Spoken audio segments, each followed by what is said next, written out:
We will have a conference next week. We won't air it to the public, but we'll answer the questions everybody has. This is the same leadership team with the ranking members and others that came 5 seats away from winning a majority when everybody in America thought we were going to lose 20 seats. Yes, we allow differences of opinion inside our conference. They're welcomed. But I think there's questions that need to be answered, style in which things were delivered. At the end of the day, we will unify because our policies are right, which will unify us around. Do we have growing pains? Yes, we will. But we will do it in our private manner of a conference that we hold every time, and we'll have it next week. Yes, sir. Liz Cheney to remain as conference chair or no? Yes. Look, I denounce any violence. Denounce it that day, denounce it now. I denounce it in the summer. I denounce what happened last night in Portland and Seattle as well. I'm very consistent.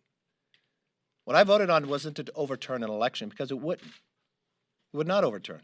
What I signed on to amicus was the exact same question that you did, a constitutional question about did a legislature have the right or did the legislature actually move through to make any changes? This is the same thing that has happened in the last 3 presidential elections. It's the same thing that Nancy Pelosi said on the floor when she said, this is democracy, we should debate it.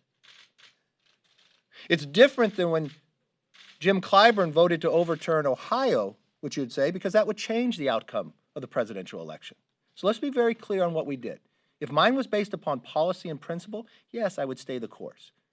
I've always denounced whatever individuals did here, what they did in the summer and what they did last night. That's un-American, that's undemocratic, and anybody involved in that should be prosecuted. I've been very, very clear about that from day one. For the time basis, this president brought a lot of great success within. He brought people to the party that haven't been involved before, and he should continue. Well, if any member participated in breaking law or rioting that way, yes. I think anybody should be held accountable to that process. I do not know of any member that has done that. And this is why I called for last week after this happened, a bipartisan commission. We should get to the bottom of this. There are so many questions that need to be answered. There's so many questions that I had personally as a leader. Members who are being called on to be censured, and where are you right now as far as?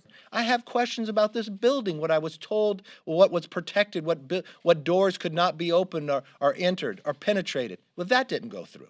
There's a lot of planning through, and the only way you're going to be able to answer these questions is through a bipartisan commission.